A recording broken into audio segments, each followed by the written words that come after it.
Hello dear বাচ্চো, আশা করি সবাই ভালো আছো এবং সবাই ভালোভাবে পড়াশোনা করছো। সামনেই তোমাদের এক্সাম। আমাদের আলো চ্যাপ্টারের সামান্য একটা টপিক বাকি ছিল। আমরা মানুষের চোখ শুরু করেছিলাম, ঠিক আছে? তো চোখের সামান্য একটা অংশ বাকি ছিল, চোখের ত্রুটিগুলো।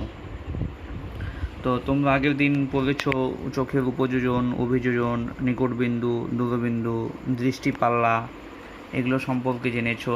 তাহলে আজকে আমরা যে জিনিসটা সম্পর্কে জানবো সেটা হচ্ছে চোখের ত্রুটি। আদর্শ চোখ এবং ত্রুটিযুক্ত চোখটা কি সেটা আমরা জানবো। তো ফার্স্টে আমরা যে টপিকটা সম্পর্কে জানবো সেটা হচ্ছে আদর্শ চোখ, ঠিক আছে? আজকে আমরা যে জিনিসটা সম্পর্কে জানবো সেটা হচ্ছে কি বললাম, আদর্শ চোখ সম্পর্কে জানবো। তাহলে আদর্শ চোখ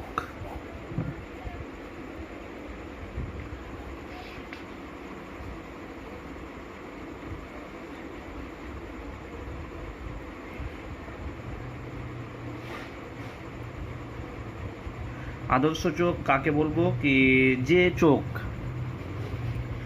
বা কোনো মানুষের চোখ যদি 25 সেমি থেকে মানে নিকট বিন্দু থেকে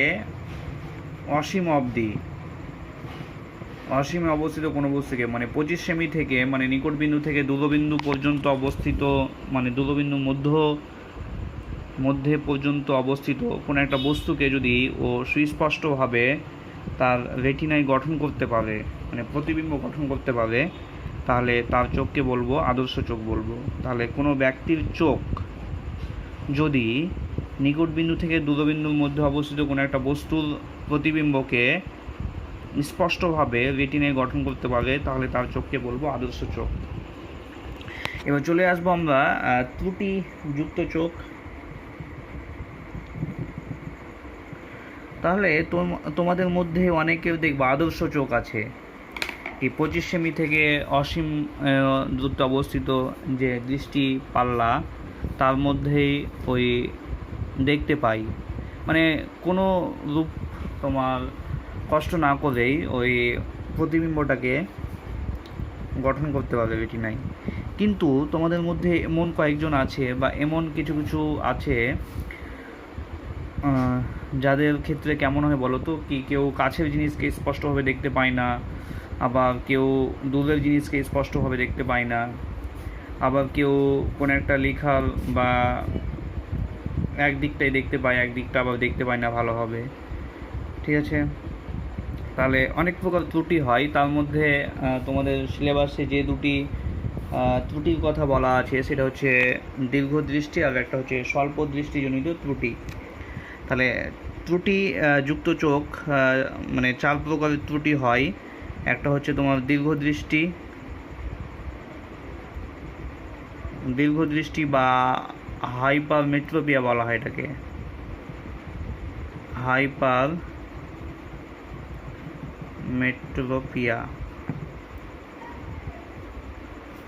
হাইপারমেট্রোপিয়া। আর সেকেন্ডটা হচ্ছে তোমার এটা দীর্ঘ দৃষ্টি হলো বা হাইপারমেট্রোপিয়া, আর একটা হবে তোমার স্বল্প দৃষ্টি বা মায়োপিয়া।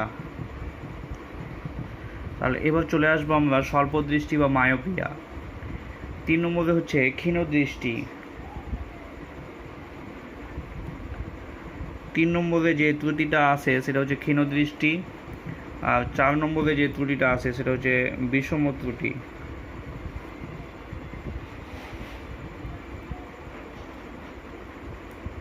ক্ষীণ দৃষ্টিজনিত ত্রুটি আর একটা হচ্ছে বিষম দৃষ্টিজনিত ত্রুটি, ঠিক আছে? এই 4 প্রকার ত্রুটির মধ্যে আমরা তোমাদের সিলেবাস ভিত্তিক দীর্ঘ দৃষ্টি এবং স্বল্প দৃষ্টিটা নিয়ে আমরা এখন আলোচনা করব। ওকে, দীর্ঘ দৃষ্টিজনিত ত্রুটি কাকে বলে, স্বল্প দৃষ্টিজনিত ত্রুটি কাকে বলে, এটা আমরা এখন জানবো। তাহলে ফার্স্টে আমরা যেটা আসবো সেটা হচ্ছে দীর্ঘ দৃষ্টিজনিত ত্রুটি। তাহলে দীর্ঘ দৃষ্টি বা হাইপারমেট্রোপিয়া, দৃষ্টি বা হাইপারমেট্রোপিয়া কাকে বলবো? দীর্ঘ দৃষ্টি বা হাইপার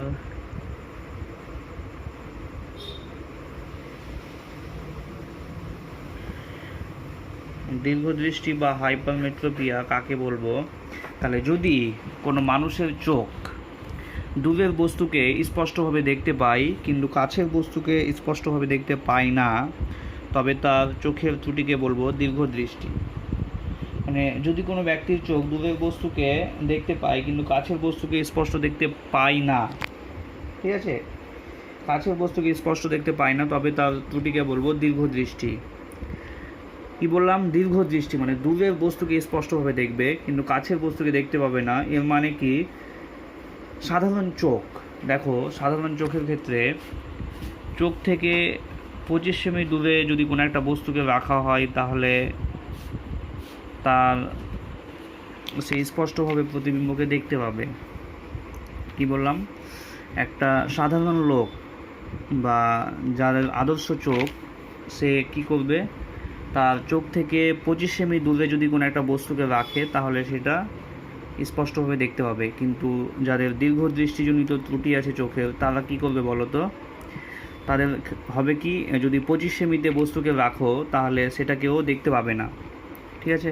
কিন্তু যদি 25-এর, তাহলে তাদের নিকট বিন্দু তাহলে 25 সেমি না, ঠিক আছে, 25 সেমি থেকে বেশি হবে, হতে পারে 50 সেমি হতে পারে বা 60 সেমি এরকম হবে, বা 100 সেমি হতে পারে, ঠিক আছে, বা কারো ক্ষেত্রে 5 মিটারও হতে পারে, এরকম হবে। তো এখানে তাহলে আমরা দেখতে পাচ্ছি দীর্ঘ দৃষ্টিজনিত ত্রুটির ক্ষেত্রে অসীম যেটা দূরবিন্দু তার কোনো পরিবর্তন হবে না, শুধু নিকট বিন্দু যেটা তার পরিবর্তন হবে, ঠিক আছে। মানে নিকট বিন্দুটা তার ক্ষেত্রে 25 সেমি হবে না, বুঝতে পেরেছো? 25 সেমি থেকে কি বেশি হবে। তাহলে আমরা এখন ছোট্ট করে একটা চোখ যদি আঁকি, তাহলে এখানে একটা লেন্স, চোখের লেন্স দিলাম, এটা হচ্ছে রেটিনা।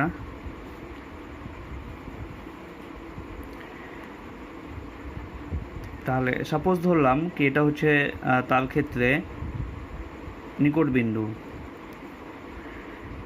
যদি সুস্থ চোখ হয় তাহলে তার ক্ষেত্রে নিকট বিন্দু এটা। তাহলে দূরবিন্দু থেকে যদি আলোকরশ্মি আসে তাহলে তার প্রতিবিম্ব রেটিনায় গঠন করবে। কিন্তু যদি নিকট বিন্দুতে রাখা হয় বস্তুকে, তাহলে সেখান থেকে আগত আলোকরশ্মি উৎস লেন্স দ্বারা প্রতিসরণের পর, মানে চোখের লেন্স দ্বারা প্রতিসরণের পর রেটিনায় গঠন করবে না। কোথায় গঠন করবে? রেটিনার পেছনে কোথাও একটা গঠন করবে। তাহলে আমরা দেখতে পেলাম কি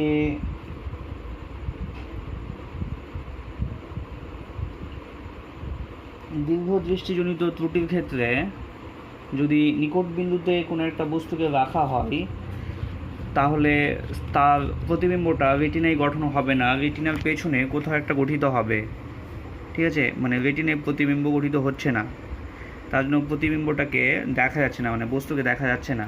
এটা কেন হয়? তাহলে এটা হতে পারে কি, যদি লেন্সের, আমাদের যে চক্ষু লেন্স আছে ওই লেন্সের যদি ফোকাস দৈর্ঘ্য বেশি হয় তাহলে হবে, ওকে। তাহলে আমাদের লেন্সের, চক্ষু লেন্সের যদি ফোকাস দৈর্ঘ্য বৃদ্ধি পায় তাহলে কি হবে? তার প্রতিবিম্ব রেটিনায় গঠিত না হয়ে রেটিনার পেছনে গঠিত হবে। বা এটাও বলতে পারবে তোমরা অবশ্যই কি, একটা কথা কি, অক্ষি গোলক যদি ছোট হয়ে যায়, ওকে, অক্ষি গোলক যদি ছোট হয়ে যায় তাহলে এটা কি চেপে আসবে দিকটাই, ছোট হয়ে গেলে তখন কি হবে? তখন প্রতিবিম্বটা রেটিনায় গঠিত হবে না। তাহলে আমরা দীর্ঘ দৃষ্টিজনিত ত্রুটির দুটো কারণ দেখতে পেলাম। যদি কোনো কারণে আমাদের চোখের লেন্স এর ফোকাস দৈর্ঘ্য যদি বেড়ে যায় তাহলে কোনো একটা ব্যক্তি নিকট বিন্দুতে অবস্থিত কোনো একটা বস্তুকে স্পষ্টভাবে দেখতে পাবে না। আর যদি অক্ষিগুলোকে আকার ছোট হয়ে যায় তবুও তার দীর্ঘ দৃষ্টিজনিত ত্রুটি দেখতে পাবো, ঠিক আছে। মানে ও দীর্ঘ দৃষ্টিজনিত ত্রুটিতে ভুগবে বা হাইপারমেট্রোপিয়া অসুখে ভুগবে। তাহলে এটার প্রতিকার উপায় কী, প্রতিকার কিভাবে করব সেটা জানতে হবে। তাহলে কারণটা তোমরা বলতে পারলে কি কেন হাইপারমেট্রোপিয়া বা দীর্ঘদৃষ্টিজনিত ত্রুটি হয়, দুটো কারণ লিখলেই যথেষ্ট। তাহলে এখন দেখো কি এনতে যদি দীর্ঘদৃষ্টিজনিত বা হাইপারমেট্রোপিয়া যাদের অসুখ আছে তাদের ক্ষেত্রে যদি এনতে আমি বস্তুকে রাখি তাহলে প্রতিবিম্ব রেটিনায় গঠিত হচ্ছে না। এবার তুমি কি করবে, তাহলে বস্তুকে তুমি নিকট বিন্দু এন, তাহলে নিকট বিন্দু থেকে দূরে সরাও, তাহলে সরাতে সরাতে সরাতে সরাতে এমন একটা বিন্দু পেলে কি তার জন্য প্রতিবিম্বটা একদম কোথায় গঠিত হচ্ছে, রেটিনায় গঠিত হচ্ছে, প্রতিবিম্বটা রেটিনায় গঠিত হচ্ছে। তাহলে এক্ষেত্রে তুমি একটু ভেবে দেখো, তাহলে যাদের দীর্ঘদৃষ্টিজনিত ত্রুটির ক্ষেত্রে তাহলে নিকট বিন্দুটা এনে না হয়ে কোথায় হচ্ছে, এন ড্যাশে হচ্ছে। মানে এন ড্যাশে যদি কোনো একটা বস্তুকে রাখা হয় তাহলে সেটা ও স্পষ্টভাবে প্রতিবিম্বকে গঠন করতে পারবে। তাহলে একটা জিনিস আমরা দেখব, মানে এনতেই আমি বস্তুকে রাখবো এবং আমি দীর্ঘদৃষ্টিজনিত ত্রুটির হবে আমার চোখে আছে বা হাইপারমেট্রোপিয়া অসুখ আছে। এবার আমি খালি চোখে যদি দেখি তাহলে কি এনতে কোনো একটা বস্তুকে রাখলে কি হবে, আমি স্পষ্টভাবে দেখতে পাবো না। ওকে, তাহলে আমি কি করব, আমি কোনো একটা আর একটা লেন্স ব্যবহার করব, মানে চশমা ইউজ করব। কোন চশমা, তাহলে এমন একটা চশমা ব্যবহার করব যাতে, ঠিক আছে, যার ফলে এনতে অবস্থিত বস্তুর একটা অসৎ বিম্ব, ঠিক আছে, একটা অসৎ বিম্ব এন ড্যাশে তৈরি হয়। কারণ কি বলতো, কারণ এনতে আমি বস্তুকে রাখছি কিন্তু এনতে খালি চোখে কি হবে, খালি চোখে যদি এনতে বস্তু থাকে তাহলে প্রতিবিম্ব তো এখানে গঠিত হচ্ছে, কিন্তু যদি সেই বস্তুটাকে যদি এন ড্যাশে রাখা যায় তাহলে কি হবে, প্রতিবিম্ব রেটিনায় গঠিত হবে। তাহলে আমি কি করছি, বস্তুটা এখানেই থাকবে, আমি জাস্ট তার একটা অসৎ বিম্ব এখানে গঠন করব, ফলে কি হবে, তখন এই অসৎ বিম্বটার একটা প্রতিবিম্ব এখানে তৈরি হবে, ঠিক আছে, ফলে তখন আমি রেটিনায় গঠন করতে পারবো। তার জন্য কী লেন্স ব্যবহার করব, উত্তল লেন্স ব্যবহার করা হয়, ঠিক আছে। তাহলে এখানে যদি তুমি কোনো একটা উত্তল লেন্স ব্যবহার করতে, বা আমি এখন একটা কাজ করব, চোখের সামনে আমি একটা উত্তল লেন্স ব্যবহার করব।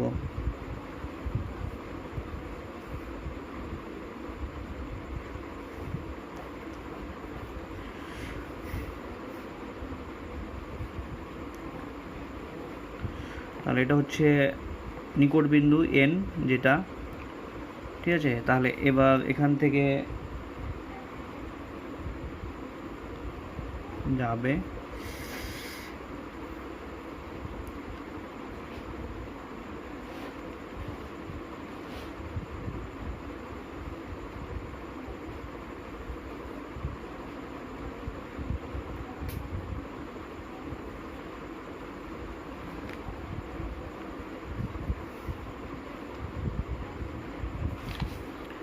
মানে তোমার এমন মনে হবে কি এনতে বস্তু আছে কিন্তু এই উত্তল লেন্সটা কি করবে, উত্তল লেন্স দ্বারা এই বস্তু থেকে যে আলোটা প্রতিসৃত হয়ে,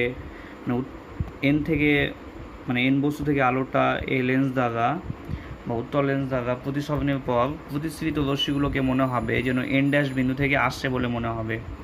তাহলে এনের একটা অসৎ বিম্ব এখানে তৈরি হচ্ছে, ফলে কি হচ্ছে, ফলে তোমার আর এন ড্যাশে যদি বস্তুকে রাখো তাহলে কি হবে, তার স্পষ্ট প্রতিবিম্ব রেটিনায় গঠিত হবে। তাহলে আমাকে এমন একটা এখানে লেন্স ব্যবহার করতে হবে যাতে তার ফোকাস দৈর্ঘ্যটা ঠিক আছে এই এন ড্যাশের সঙ্গে সমান হয়, মানে এতটা হয়, ঠিক আছে। ফোকাস দৈর্ঘ্যটা মানে ফোকাস দৈর্ঘ্য কোনটা হতে হবে, কত হতে হবে, ফোকাস দৈর্ঘ্যটা হতে হবে যাতে ফোকাস দৈর্ঘ্যটা মানে দীর্ঘদৃষ্টিজনিত ত্রুটির ক্ষেত্রে নিকট বিন্দু যতটা হবে উত্তল লেন্সটার ফোকাস দৈর্ঘ্যকে ঠিক ততটাই নিতে হবে।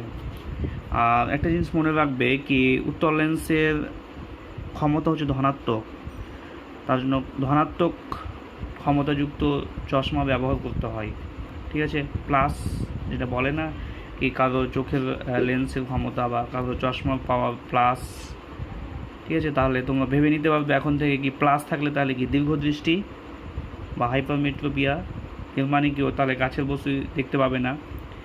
তাহলে একটা গল্প শোনায় কি তার জন্য কেউ বলবে না কি তোমার চোখের চশমার পাওয়ার কত, সেটা কখনো বলবে না, ঠিক আছে, বললে একটা অসুবিধা হতে পারে। কীরকম অসুবিধা, একটা গল্প হচ্ছে কি, যাই হোক গল্পটা স্কুল লাগবে তখনই শোনাবো, হ্যাঁ এখন শোনাবো না। তাহলে এখন আমরা চলে আসি স্বল্প দৃষ্টিতে।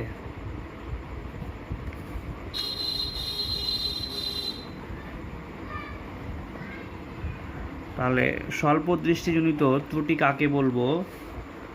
স্বল্প দৃষ্টিজনিত ত্রুটি হচ্ছে বা মায়োপিয়া যেটাকে বলা হবে, ঠিক আছে, মায়োপিয়া। তাহলে স্বল্প দৃষ্টিজনিত ত্রুটি হচ্ছে যদি কোনো ব্যক্তির চোখ কাছের বস্তুকে স্পষ্টভাবে দেখতে পাবে কিন্তু দূরের বস্তুকে স্পষ্টভাবে দেখতে পাবে না, তাহলে তার ত্রুটিকে বলবো আমি স্বল্প দৃষ্টিজনিত ত্রুটি।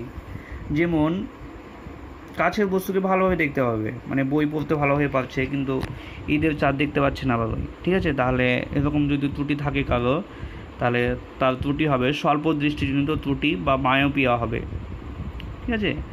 তাহলে স্বল্প দৃষ্টি কাকে বলে বুঝতে পেরেছ কি, যদি কোনো ব্যক্তির চোখ কাছের বস্তুকে স্পষ্টভাবে দেখতে পায় কিন্তু দূরের বস্তুকে স্পষ্টভাবে দেখতে না পায়, তবে তার ত্রুটিকে বলবো আমি স্বল্প দৃষ্টিজনিত ত্রুটি বা মায়োপিয়া। তাহলে এই ত্রুটি কেন হবে? তাহলে এই ত্রুটিটা কেমন আমরা একটু ছবির মাধ্যমে আগে জেনে নিই।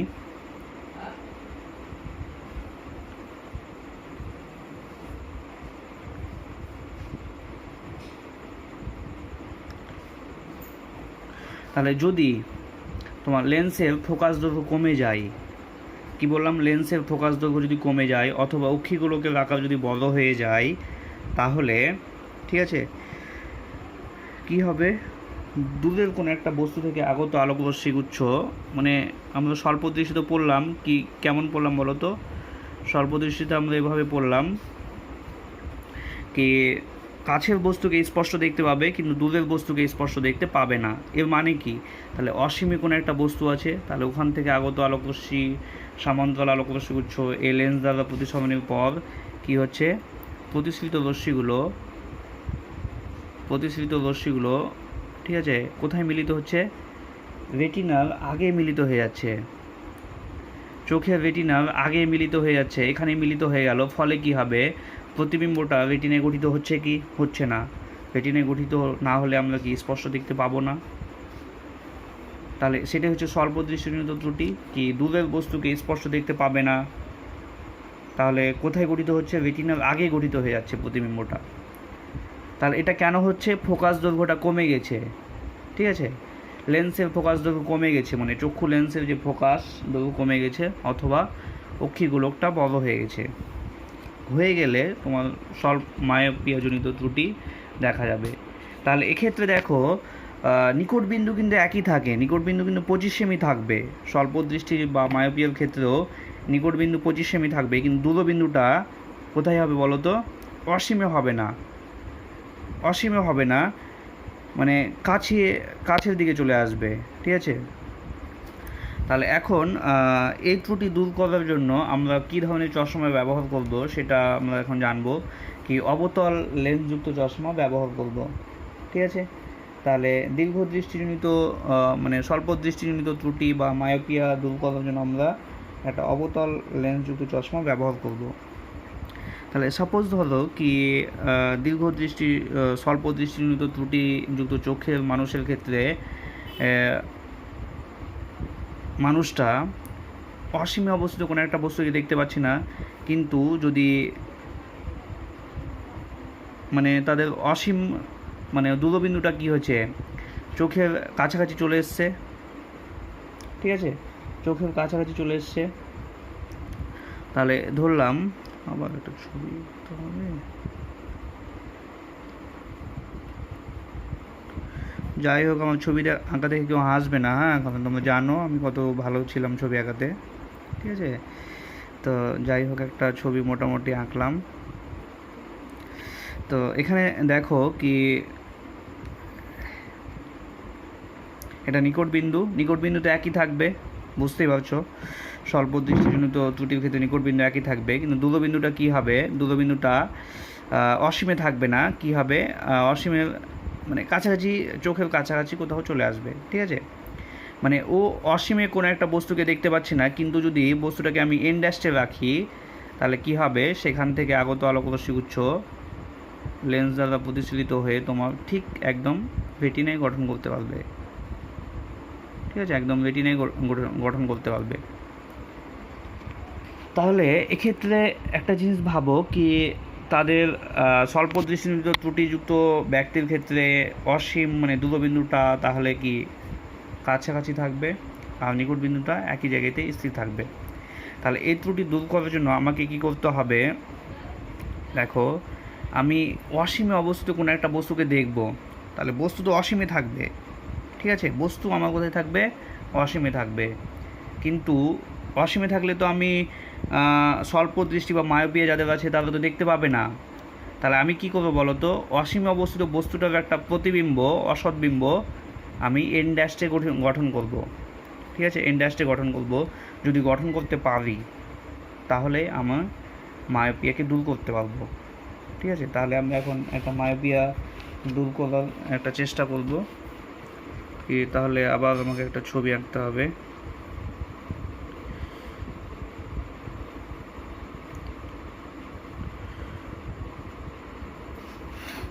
তাহলে এখানে এটা হচ্ছে তোমার এন পয়েন্ট, এটা হচ্ছে এন ড্যাশড, এটা নিকট বিন্দু, এটা হচ্ছে তোমার মায়োপিয়া যুক্ত চোখের ক্ষেত্রে দূরবিন্দু।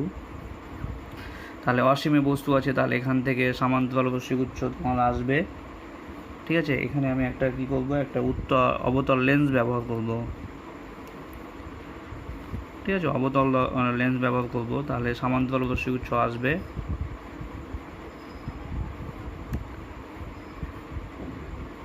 সমান্তরাল রশ্মিগুচ্ছ এসে লেন্স দ্বারা কি হবে, দূরে সরে সামান্য,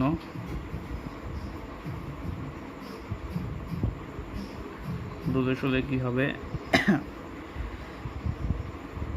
এমনভাবে দূরে সরবে কি মনে হবে যেন প্রতিসৃত রশ্মিগুলো এন ড্যাশ থেকে আসছে বলে মনে হবে, প্রতিসৃত রশ্মিগুলো কি মনে হবে কি এন ড্যাশ থেকে আসছে বলে মনে হবে, ঠিক আছে।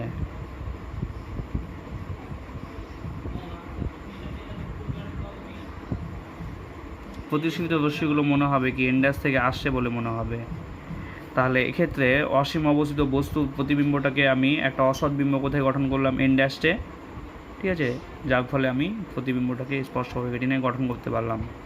তাহলে স্বল্প দৃষ্টিজনিত ত্রুটির ক্ষেত্রে আমরা কোন ধরনের লেন্স ব্যবহার করলাম, অবতল লেন্স। আর অবতল লেন্সের ক্ষমতা সবসময় ঋণাত্মক হয় বা মাইনাস হয়, ঠিক আছে। তার জন্য অবতল লেন্সের ক্ষমতা কেমন হয় বললাম, ঋণাত্মক হবে, ঠিক আছে। তার জন্য তোমার ঋণাত্মক বা নেগেটিভ বা মাইনাস ক্ষমতাযুক্ত চশমা ব্যবহার করা হবে মায়োপিয়া দূর করার জন্য, ওকে। তাহলে আমরা এখন তাহলে ডিয়ার বাচ্চ সবাই ভালোভাবে পড়ছো, হ্যাঁ, কারো কোনো প্রবলেম হলে আমাকে অবশ্যই জানাবে। সামনে যেহেতু তোমাদের এক্সাম, তার জন্য অবশ্যই ভালোভাবে পড়ছো।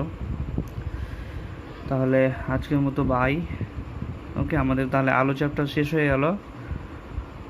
কারো কোনো প্রবলেম থাকলে অবশ্যই আমাকে জানাবে। তাহলে এক্সামের পরে আবার কোনো একটা চ্যাপ্টার নতুনভাবে শুরু করব, ওকে, বাই।